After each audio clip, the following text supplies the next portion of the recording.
多谢玉姐来关心小三通。为2020年2月份新冠疫情爆发以来，就停止的小三通，大家拢希望讲搁开放。今日行政院宣布要重新开放，不过中国最近停止清零政策，加上对这个疫情的消息发布无透明，也考虑到金门当地医疗量能，会采取分阶段来开放，先以探亲甲人道为主。今麦民众优先，大商中转也未开放。初步的时间规划伫明年1月77到2月7日。也就是过年前后的开放，以专案的方式来进行。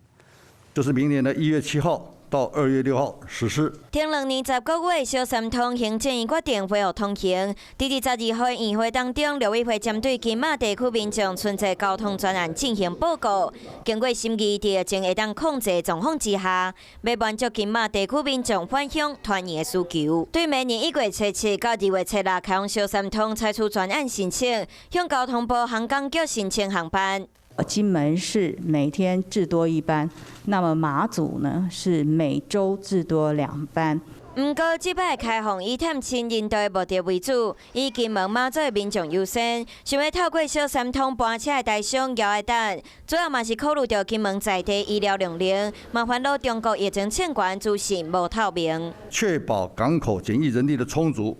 运作顺畅。而且要密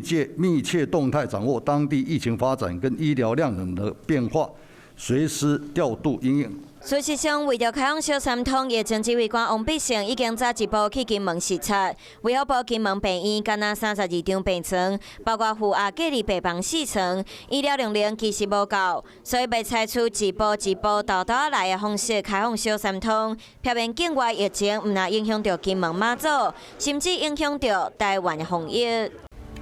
我是陈雅玲，想要跟我一起从零掌握天下事吗？赶紧按下华视新闻 YouTube 频道的订阅按钮，开启小铃铛，跟我一起探讨公共议题，给您最专业的华视新闻。